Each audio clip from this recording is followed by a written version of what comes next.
बिस्मिल्लाहिर्रहमानिर्रहीम। Question number 7 में ए matrix हमारे पास दिए हैं 1 2 3 -3 और बी मैट्रिक्स हमारे पास दिए हैं 1 -2 3 और 3।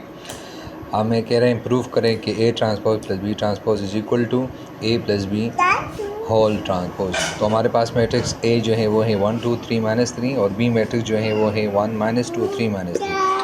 तो बेटा ए ट्रांसपोज जो है वो सिंपल ये हो जाएगा कि जो आपको ये रो नज़र आ रहा है ना, रो इसको कॉलम में तब्दील कर दो तो ये हो जाएगा 1 2। यहाँ ये रो था, अब यहाँ ये क्या हो गया है, कॉलम।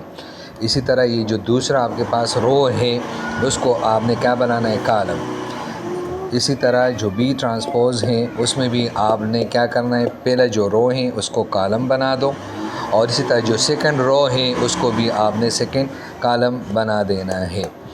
तो इसके बाद आपने इन दोनों को जमा करना है, ए ट्रांसपोज और बी ट्रांसपोज। तो इसमें आपने क्या करना है, फ़र्स्ट एलिमेंट को फर्स्ट एलिमेंट के साथ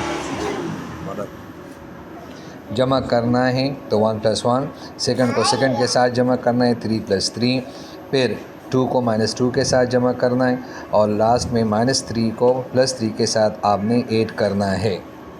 तो ये हमारे पास हो जाएगा A transpose plus B transpose. इसका आंसर हो जाएगा बेटा 1 + 1 2, 2 - 2 0, 3 + 3 6, -3 + 3 0। तो ये एक पार्ट हमारे पास हासिल हो गया कि A transpose plus B transpose बराबर होता है 2 6 एंड 0 0। अभी हमने इसका जो अगला पार्ट है A plus B whole transpose मालूम करना है। तो यहाँ आप देख रहे हैं कि ए प्लस बी, यानी सबसे पहले हमने इनका ए प्लस बी एडिशन मालूम करना है और एडिशन मालूम होने के बाद फिर हमने इनका ट्रांसपोज मालूम करना है। तो सबसे पहले आपने लिखना है ए प्लस बी।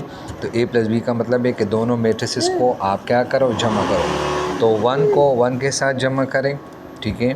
फिर जो सेकंड एलिमेंट है 2 उसको -2 के साथ ऐड करो और फिर जो यहाँ थर्ड एलिमेंट है 3 तो 3 को 3 के साथ बेटा करें और इसी तरह जो 4 1 है -3 और 3 हो जाएगा। तो ये इसकी एडिशन हो गई है। आप डायरेक्ट इस तरह भी कर सकते हैं। तो ये अब आपके पास हो जाएगा a plus b is equal to जो 1 1 था वो 2 हो जाएगा, 2 - 2 0 हो जाएगा, 3 और 3 6 हो जाएगा, -3 + 3 वो क्या हो जाएगा, 0। अभी आपका आखिरी पार्ट जो है यानी इसका ट्रांसपोज लेना है। तो इसका ट्रांसपोज ले लें। तो जब आप इसका ट्रांसपोज लोगे तो इसी मैट्रिक्स के ऊपर भी आप लोगों ने क्या लगाना है, ट्रांसपोज इस तरह निशान लगाएं। ट्रांसपोज लगाने के बाद अब आपने क्या करना है, आसान सा काम है, बिल्कुल सिंपल सा काम है कि जो रो आपको नज़र आ रहा है ना, ये वाला ये रो है, ये रो 2 0, तो इसको आपने बनाना है कॉलम। तो 2 0 हो जाएगा।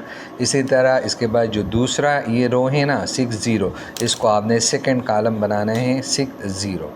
ये बनाने के बाद अब आप देखें कि जो पार्ट फर्स्ट था उसमें भी यही आंसर आ रहा है, जो अभी पार्ट सेकंड मैंने मालूम किया उसमें भी यहाँ आंसर आ रहा है। तो हम कहेंगे फ्राम 1 एंड 2 यानी इक्वेशन 1 और 2 के आंसर चूँकि सेम आ रहे हैं ना, तो हम कहेंगे कि A transpose plus B transpose बराबर है A plus B whole transpose के।